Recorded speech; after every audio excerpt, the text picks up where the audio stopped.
ธัสสะนะโมตัสสะภะคะวะโตอะระหะโตสัมมาสัมพุทธัสสะนะโมตัสสะภะคะวะโตอะระหะโตสัมมาสัมพุทธัสสะว่าตามสัมมาสัมพุทโธปมาเทนะทวารตเยนะกตังสัพพังอปราทังขมตุโนพันเตสวาขาโตภควตาธัมโมปมาเทนะทวารตเยนะกตังสัพพังอปราทังตุโนพันเตสุปฏิปโนภควโตสาวกสังโฆปมาเทนะ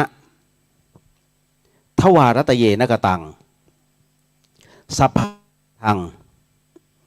ขมตุโนพันเตรัตนตเยปมาเทนะทวารตเยนะกตังสัพพังอปราทังขมตุโนพันเตสังโฆอริยสังโฆเทนะทวารตเยนะกตังสัพพังอปราทังขมตุโนพันเตเถเรมหาเถเรปมาเทนะทวารตเยนะกตังสัพพังอปราทังขมตุโนพันเตทานบารมีทานอุปบารมีทานปรมัตถบารมีศีลบารมีศีลอุปบารมีศีลปรมัตถบารมีเนกขัมมะบารมีเนกขัมมะอุปบารมีเนกขัมมะปรมัตถบารมีปัญญาบารมีปัญญาอุปบารมีปัญญาปรมัตถบารมีวิริยะบารมีวิริยะอุปบารมีวิริยะปรมัตถบารมีขันติบารมีขันติอุปบารมีขันติปรมัตถบารมีสัจจะบารมีสัจจะอุปบารมีสัจจะปรมัตถบารมีอธิษฐานบารมีอธิษฐานอุปบารมี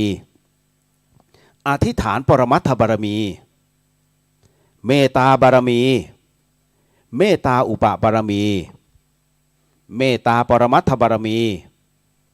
อุเบกขาบารมีอุเบกขาอุปบารมีอุเบกขาปรมัตถบารมีญาณสัมปันโนปมาเทนะทวารตเยนะกตังสัพพังอปราทังขมตุโนพันเตญาณวิมุตติบารมีญาณวิมุตติอุปบารมีญาณวิมุตติปรมัตถบารมีญาณสัมปันโนปมาเทนะทวารตเยนะกตังสัพพังอปราทังขมตุโนพันเตมรรคผลนิพพานบารมีมรรคผลนิพพานอุปบารมีมรรคผลนิพพานปรมัตถบารมีญาณสัมปันโนปมาเทนะทวารตเยนะกตังสัพพังอปราทังขมตุโนพันเตคุรุอาจาริเยปมาเทนะทวารตเยนะกตังสัพพังอปราทังขมตุโนพันเตมาตาปิตเรปมาเทนะทวารตเยนะกตังสัพพังอปราทังขมตุโนพันเตโมทนาสาธุโมทนาสาธุโมทนาสาธุขออัญเชิญพรหมเทพเทวดาสรรพสัตว์สรรพเจ้ากรรมนายเวรทั้งหลายของท่านทั้งหลายที่อยู่ณที่นี้จงมาณที่นี้ทั้งหมดจงมาณที่นี้ทั้งหมดจงมาขอพระภูมิเจ้าที่ที่ดูแลณที่นี้หรือที่พักอาศัยของทุกท่านที่ได้ชมได้ยินได้ฟังอยู่ช่วยเปิดทางด้วยขอท่านท้าวพญายมราชท่านท้าวจตุโลกบาล พระสยามเทวาธิราช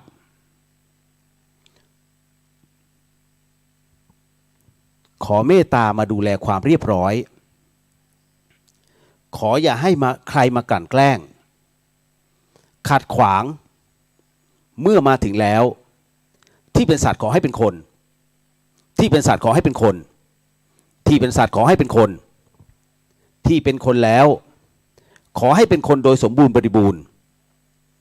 ที่เป็นคนแล้วขอให้เป็นคนโดยสมบูรณ์บริบูรณ์ที่เป็นคนแล้วขอให้เป็นคนโดยสมบูรณ์บริบูรณ์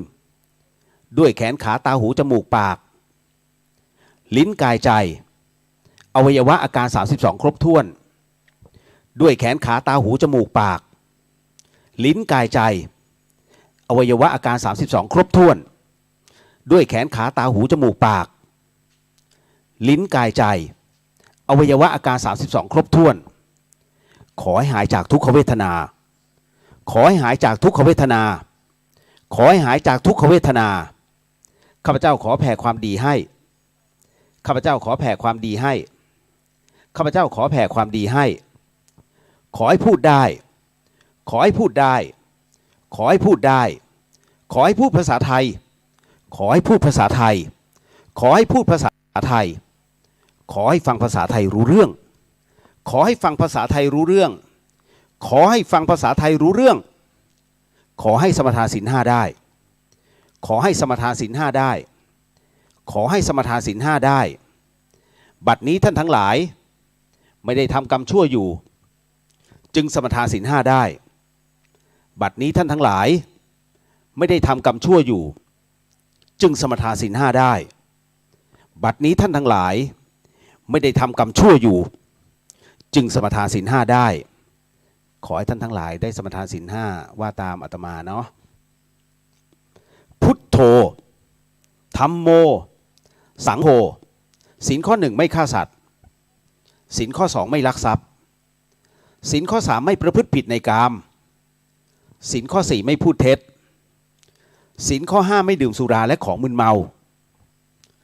บัดนี้ข้าพเจ้าตั้งใจรักษาศีลแล้วบัดนี้ข้าพเจ้าคือผู้มีศีลข้าพเจ้าผู้มีศีลละอายต่อการทำความชั่วกลัวต่อผลของบาปกรรมข้าพเจ้าผู้มีศีลมีหิริโอตปะมีกายเป็นมนุษย์มีใจเป็นเทวดาเป็นมนุษย์เทโวเข้าถึงความเป็นสหายกับเราเทวดาทั้งหลายณบัดนี้ข้าพเจ้าทั้งหลายจะได้ประกาศให้อโหสิกรรมการเป็นสัจจวาจาขอทุกท่านได้นอบน้อมต่อองค์พระสัมมาสัมพุทธเจ้าโดยตั้งนะโม3จบพร้อมๆกันเนาะว่าตามหลวงพี่นะโมตัสสะภะคะวะโตอะระหะโตสัมมาสัมพุทธัสสะนะโมตัสสะภะคะวะโตอะระหะโตสัมมาสัมพุทธัสสะนะโมตัสสะภะคะวะโตอะระหะโตสัมมาสัมพุทธัสสะต่อไปนี้ก็ขอให้ทุกท่านนั้นว่าตามหรือกำหนดจิตตามหลวงพี่เนาะข้าพระพุทธเจ้าทั้งหลายขออาราธนาองค์พระสัมมาสัมพุทธเจ้าพระธรรมเจ้าพระอริยสังฆเจ้าพระปัจเจกพุทธเจ้าพระอสีติมหาสาวกเจ้าพระอรหันตสาวกเจ้าทุกพระองค์ท่านท้าวพญายมราชท่านท้าวจตุโลกบาลพระสยามเทวาธิราชและคณะทุกพระองค์ขอจงโปรดเมตตากรุณาเสด็จมาเป็นสักขีพยานและร่วมโมทนาในการให้อโหสิกรรมแก่กันและกันและแก่ผู้ที่เคยล่วงเกินต่อข้าพระพุทธเจ้ามาแล้วทั้งหลายทั้งปวงในทุกกับทุกกัน ทุกอสงไขยจนถึงปัจจุบันชาติข้าพระพุทธเจ้าทั้งหลายขอประกาศให้อโหสิกรรมแก่ตัวข้าพเจ้าเองตลอดจนถึงพ่อแม่พี่น้องปู่ย่าตายายลุงป้าน้าอาบุตรธิดาภรรยาสามีลูกหลานเหลนทั้งหลายญาติมิตรสหายทั้งหลายหมู่คณะผู้ร่วมงานทั้งหลายเจ้านายลูกน้องทั้งหลายคู่แข่งคู่ค้าคู่รักคู่แค้นคู่บุญคู่กรรมทั้งหลายครูบาอาจารย์ทั้งหลายอุปชฌาย์อาจารย์ทั้งหลายตลอดจนพรหมเทพเทวดามนุษย์สรรพสัตว์สัพพวิญญาณสัพพเจ้ากรรมนายเวรทั้งหลายทั้งปวงทุกท่านทุกพระองค์ที่เคยเข็นฆ่าทำร้ายรังแกปล้นจี้ลักขโมยเบียดบังยักยอกข่มขืนผิดประเวณีโกหกหลอกลวงต้มตุ๋นคดโกงตระบัดสัตว์หักหลังทรยศอักตันยูเสียดสีด่าว่า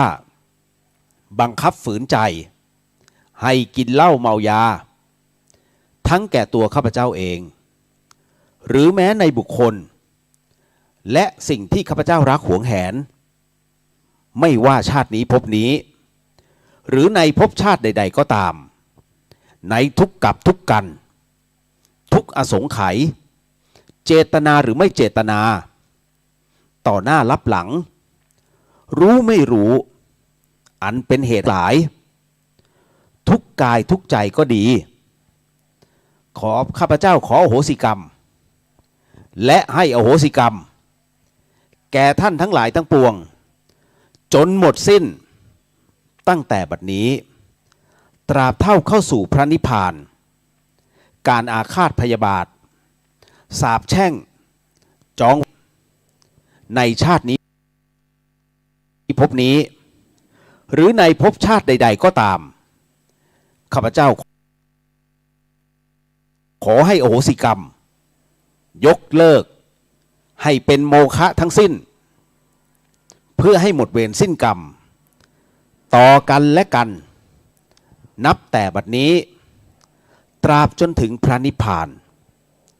ขอให้เราท่านทั้งหลายที่อยู่พร้อมหน้ากันในที่นี้ตลอดจนพ่อซื้อแม่ซื้อพ่อเกิดแม่เกิดพรหมเทพเทวดาที่ปกปักรักษาข้าพเจ้าจงทราบว่าบัดนี้ข้าพเจ้าทั้งหลายได้ให้อโหสิกรรมแก่กันและกันแล้วและจะไม่เอาการกระทำทั้งหลายในอดีตมาเป็นเหตุทำร้ายทำลายหรือเบียดเบียนซึ่งกันและกันอีกต่อไป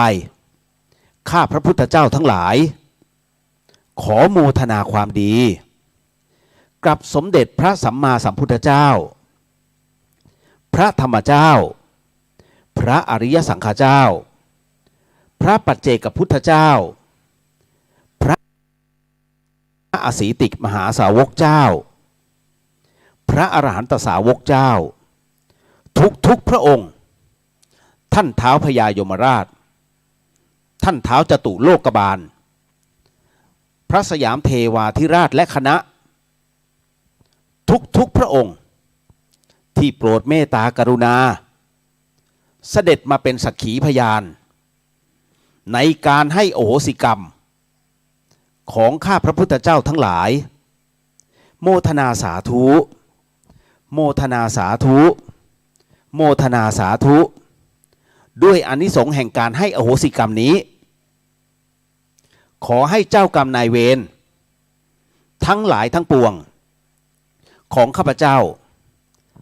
จงกรุณาให้อโหสิกรรมแก่ข้าพระพุทธเจ้าโดยง่ายเทินโมทนาสาธุ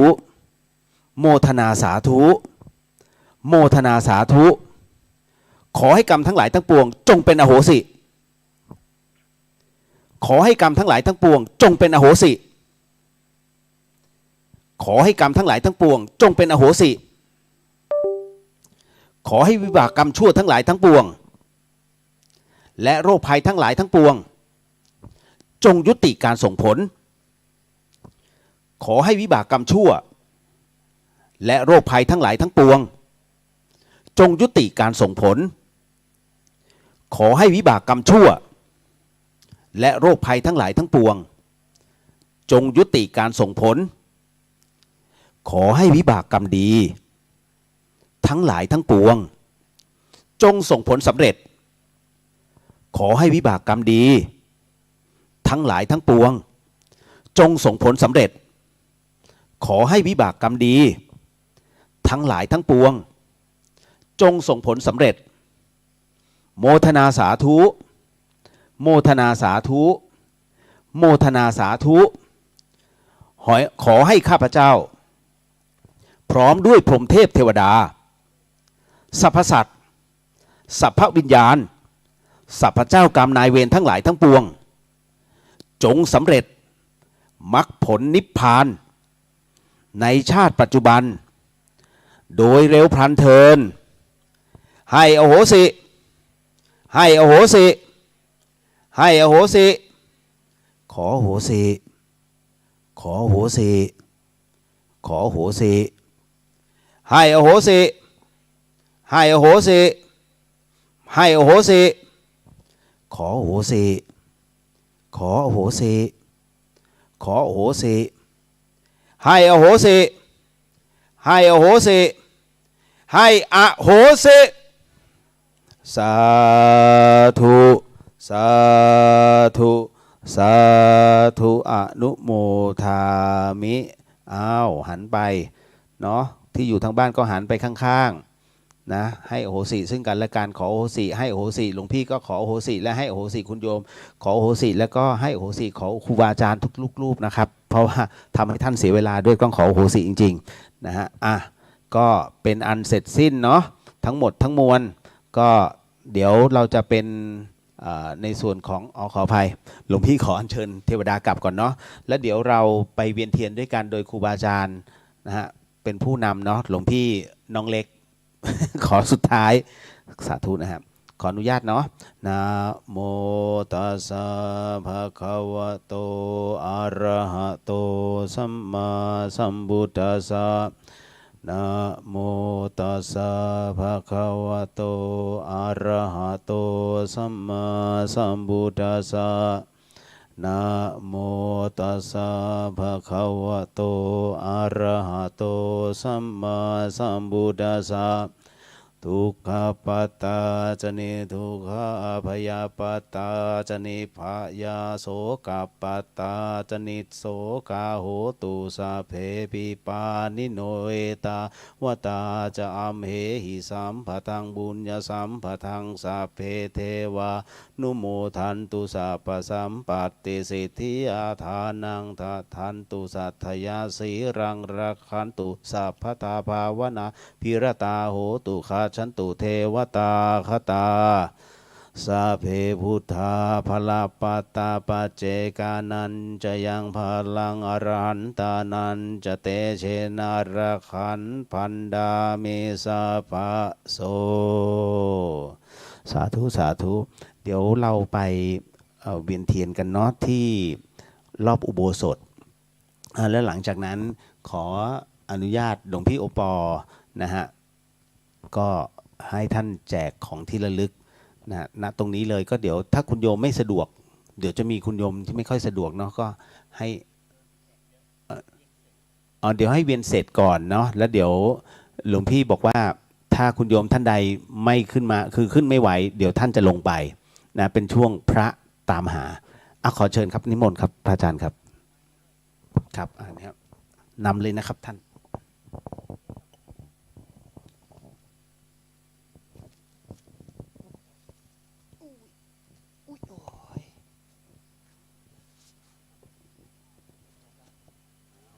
ฮัลโหล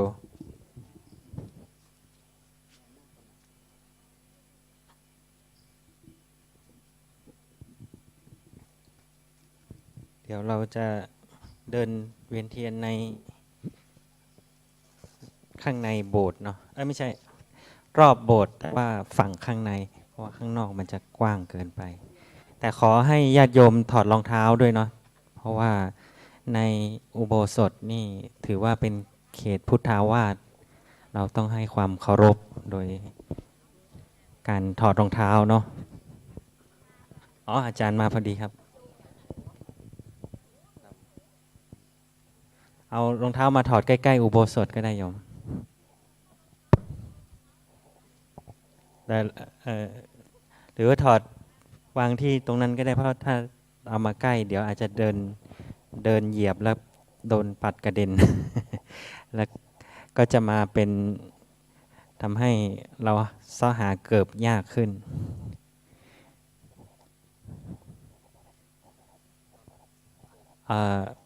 เทียนทูบเทียนนี่ของพระยังบ่ได้เด้อไม่ชี้ไว้ตรงไหน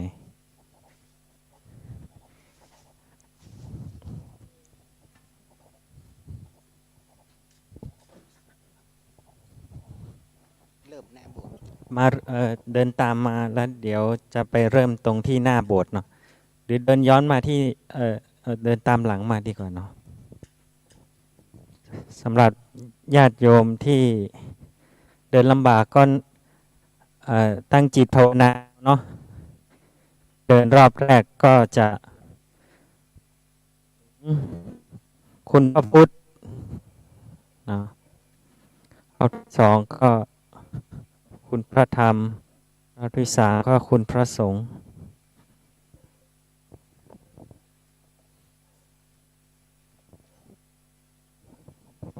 จุดเทียนครับ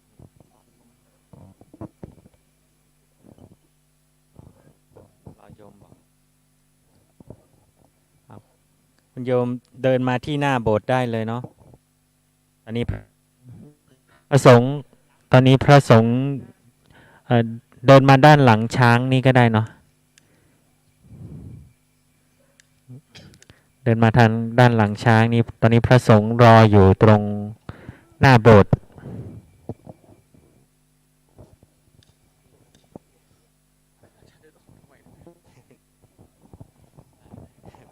ไม่เขาจะได้ต่อแถวท้ายพระ1 2 3เทสต์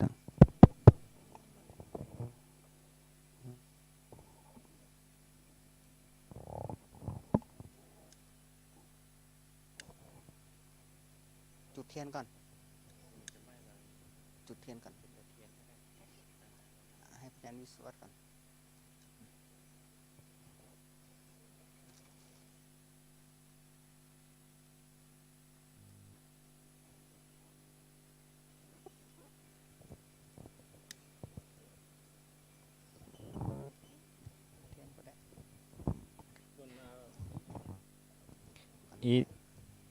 จะเริ่มแล้ว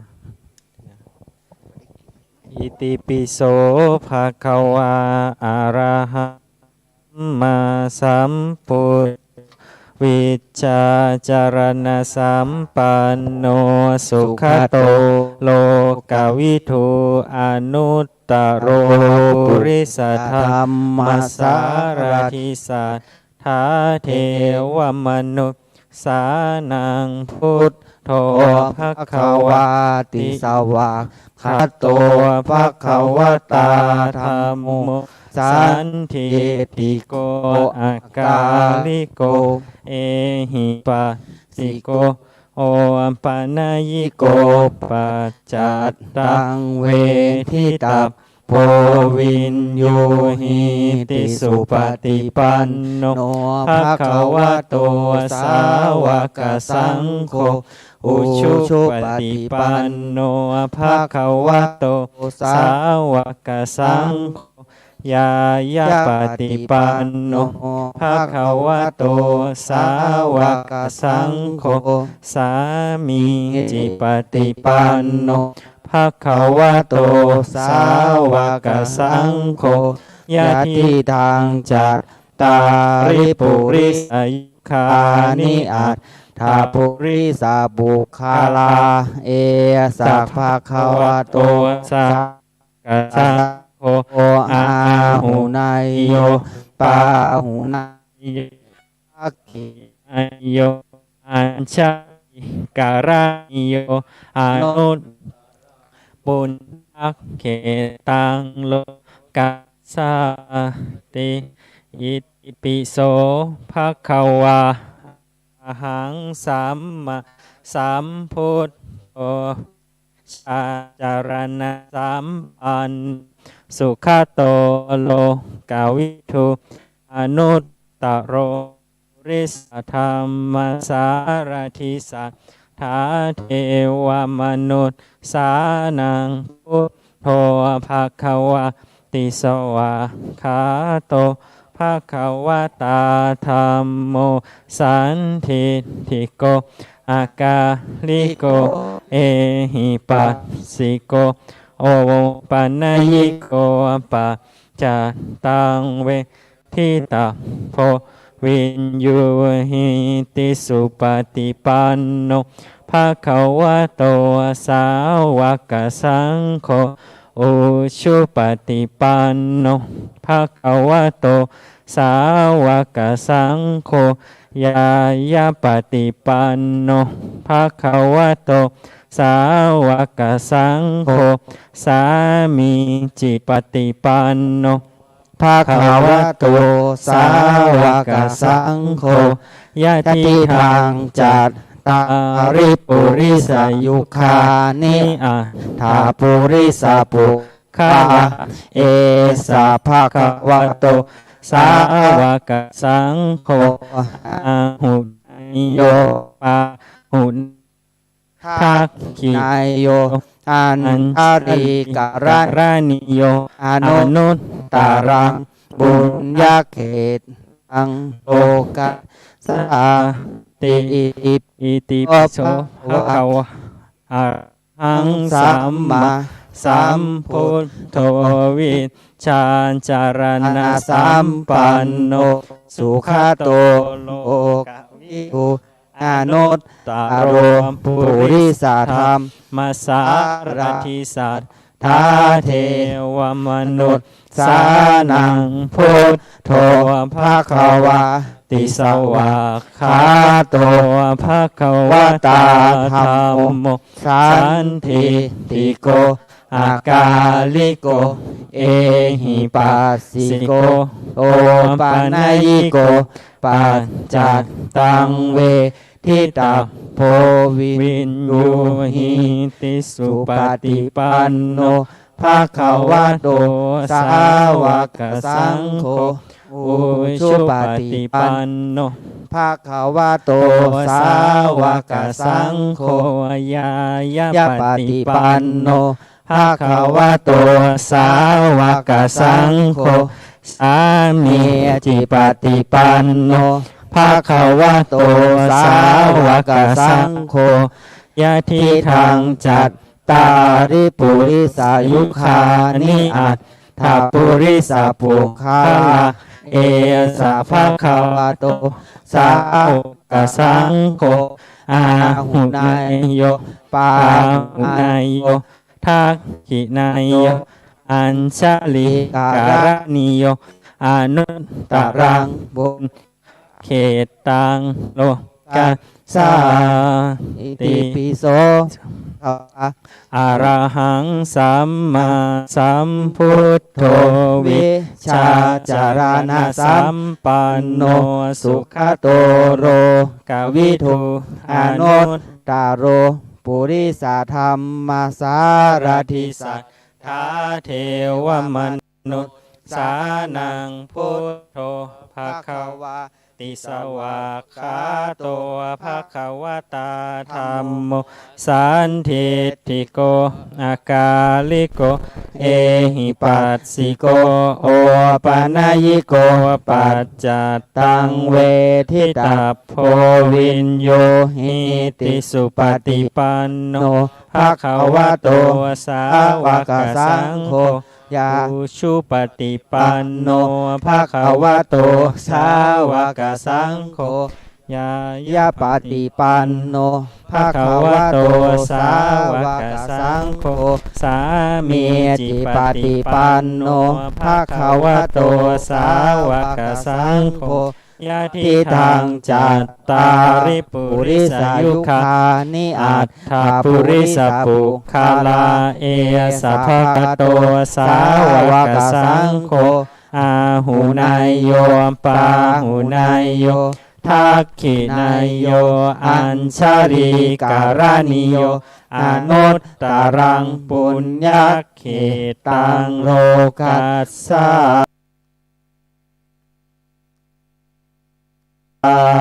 ติ ติ อธิษฐ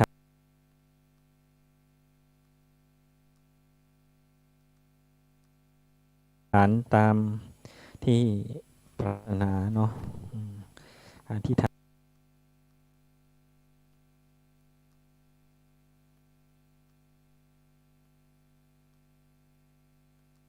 นคือความตั้งใจ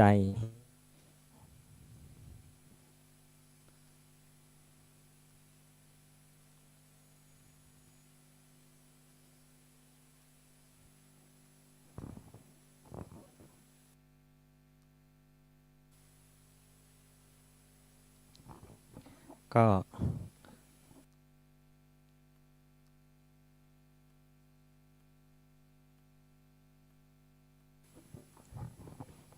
เดี๋ยวรับของบนลานพระเจ้าสามพระองค์ถ้าเดี๋ยวเอาลงมาเลยดีกว่ามั้งหรืออ๋อต้องเอาข้างบนเนาะฮะเดี๋ยวมารับ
กลุ่มเด็กฝึกทีลิซ่าชื่นชมเจนนี่การันตีฝีมือพี่น้องอักมิวชื่นชมในเสียงร้องรุ่นพี่ในค่ายอย่างวินเนอร์ก็ชื่นชอบพวกเธออย่างมากและที่สำคัญอย่างฮยอนซอกก็ได้ร่วมคัดเลือกพวกเธอด้วยตัวเองพวกเธอคือกลุ่มเด็กฝึกพรสวรรค์สูงที่ผ่านการประเมินรายเดือนอย่างยาวนานกว่า4 ปี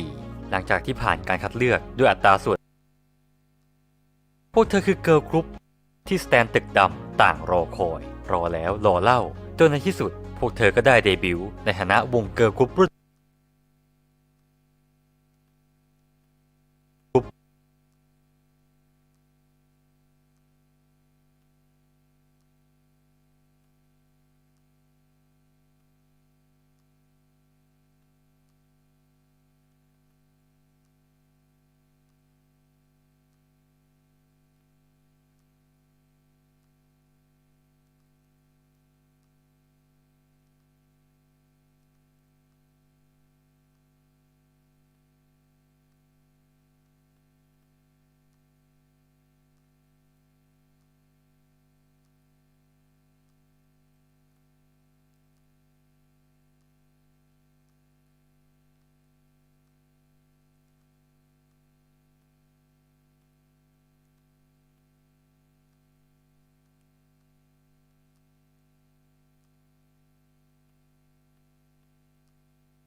ขณะนี้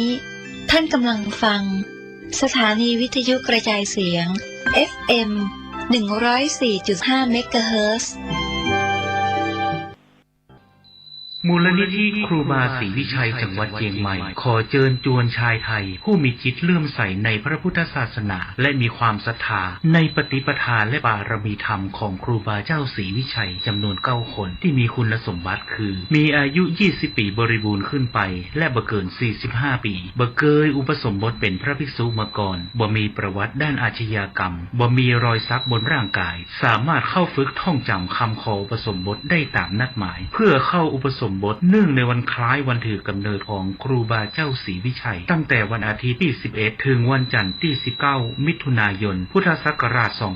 2566ชื่อรุ่นเทิดธรรมาธิปไตยณพัทธสีมาวัดพระสิงห์วรมหาวิหารแล้วไปเข้ารับการฝึกปฏิบัติวิปัสสนากรรมฐานณวัดร่ำเปิงตะโปธารามพระอารามหลวงโดยบ่ต้องเสียค่าใช้จ่ายใดๆแต่สามารถร่วมบริจาคสมทบได้ตามจิตศรัทธาติดต่อสอบถามรายละเอียดและสมัครโดยตรงได้ที่นายพยูนมีทองคำประธานกรรมการมูลนิธิครูบาศรีวิชัยโทรศัพท์0897007939คณะสงฆ์ครูบาอาจารย์พระนักจัดรายการสถานีวิทยุพระนักเผยแพร่เจ้าหน้าที่ผู้จัดรายการเครือข่ายสถานีวิทยุคลื่นสีขาวเพื่อชาวประชาขอเชิญพุทธศาสนิกชนนักศิลป์นักบุญทุกท่านร่วมทำบุญหล่อเทียนพรรษาประจำปี 2566 เพื่อสมทบทุนโรงเรียนทุ่งโป่งตำบลเมืองปานอำเภอเมืองปานจังหวัดลำปางและสถานีวิทยุเพื่อการศึกษาวิทยาลัยสงฆ์นครลำปาง FM 106.50 เมกะเฮิรตซ์ร่วมทำบุญแผ่นเทียนธรรมจักรแผ่นละ20 บาทหล่อเทียนพรรษาถวายวัดพระบาทอุดมตำบลเวียงอำเภอฝางจังหวัดเชียงใหม่หรือร่วมทำบุญตามกำลังศรัทธารอเทียนพรรษาจำนวน9 เล่มและถวายเทียนพรรษา15หัววัดวันที่15กรกฎาคม2566เวลา 8:30 นาทีถึง 17:00 นณวัดตุงโป่งตำบลเมืองปานอำเภอเมืองปานจังหวัดลำปางเดินทางไปร่วมบุญถวายเทียนพรรษาในพื้นที่อำเภอฝางจังหวัดเชียงใหม่ณวัดพระบาทอุดมอำเภอฝางจังหวัดเชียงใหม่วันที่13สิงหาคม2566เวลา 14:00 นสามารถร่วมทำบุญได้ที่ธนาคารกรุงไทยชื่อบัญชีโครงการพัฒนาการศึกษาโรงเรียนขนาดเล็กอำเภอเมืองปานจังหวัดลำปางหมายเลขบัญชี536-303-4255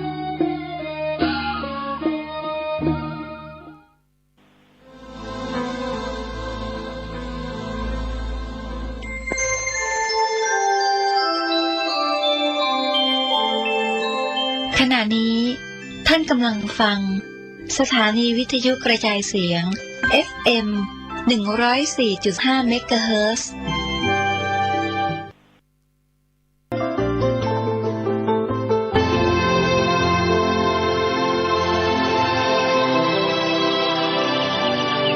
วันนี้เป็นวันพระ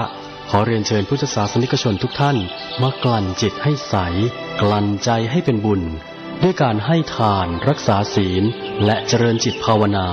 น้อมจิตให้เข้าถึงพระรัตนตรัย